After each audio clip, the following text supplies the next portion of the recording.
Hi everyone, Radhe Radhe. In this video, we're going to be doing chapter Srimad Bhagavatam, Canto 2, Chapter 3. So let's call out to Bhagavan Shri Krishna and let's beg him for his mercy of bhakti, and let's then read Chapter 3. Om Namo Bhagavate Vasudevaya.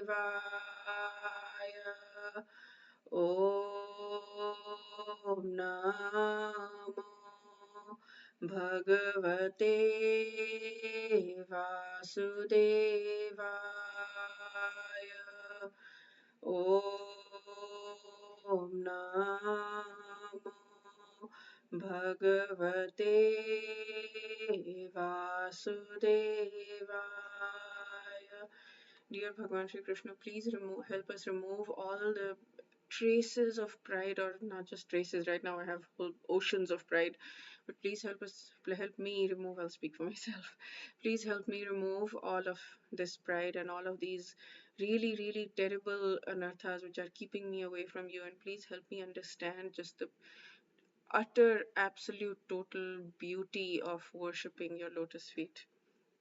Okay, so let us read the chapter.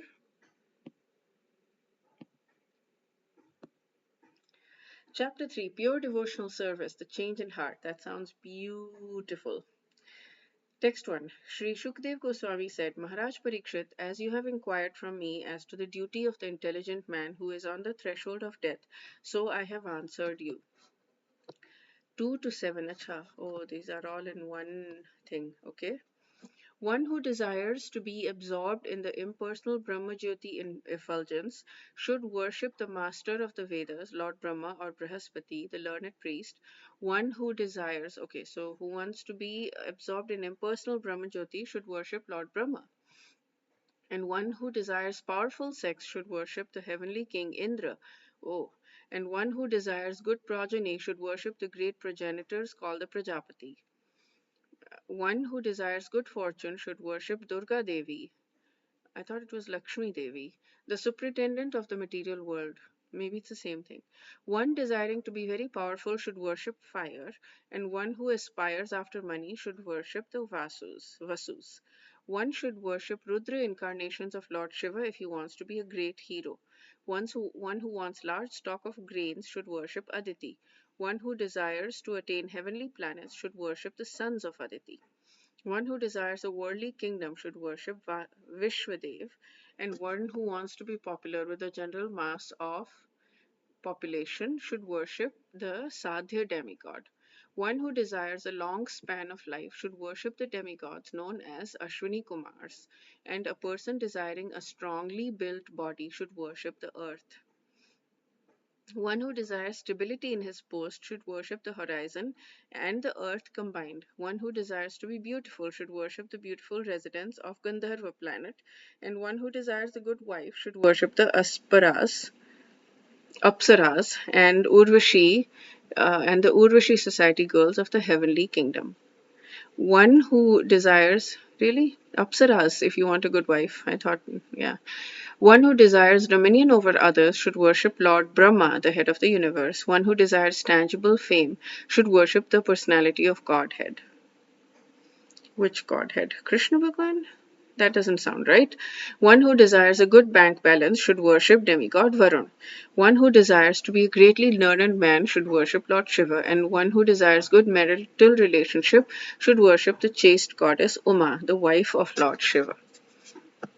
Text 8. One should worship Lord Vishnu or his devotee for spiritual advancement in knowledge, and for protection of hereditary and advancement of a dynasty, one should worship the various demigods. Okay, Vishnu for and his devotee for spiritual advancement and knowledge. 9. One who desires dominion over a kingdom or an empire should worship the Manus. One who desires victory over an enemy should worship the demons. One who desires the sense gratification should worship the moon. But one who desires nothing of material enjoyment, yes, should worship Bhagavan Shri Krishna. Text 10. A person who has broader intelligence, whether he be full of material desire, without any material desire, or desiring liberation, must by all means worship the Supreme Whole, Bhagwan. Text 11. All different kinds of worshippers of multi-demigods can attain the highest perfectional benediction, which is spontaneous. All different kinds of worshippers and multi-demigods can attain a spontaneous attraction unflinchingly fixed upon Bhagwan only by association of the pure devotee of the Lord. So we have association of a pure devotee. 12. Transcendental knowledge in relation with the Supreme Lord Hari is knowledge resulting in complete suspension of the waves and whirlpools of the material modes. Such knowledge is self-satisfying due to its being free from material attachment, and being transcendental, it is approved by authorities. Who could fail to be attracted? Okay. 13. Shaunaka said, the son of Vyasadev, Srila Shukdev Goswami, was a highly learned sage and was able to describe things in a poetic manner.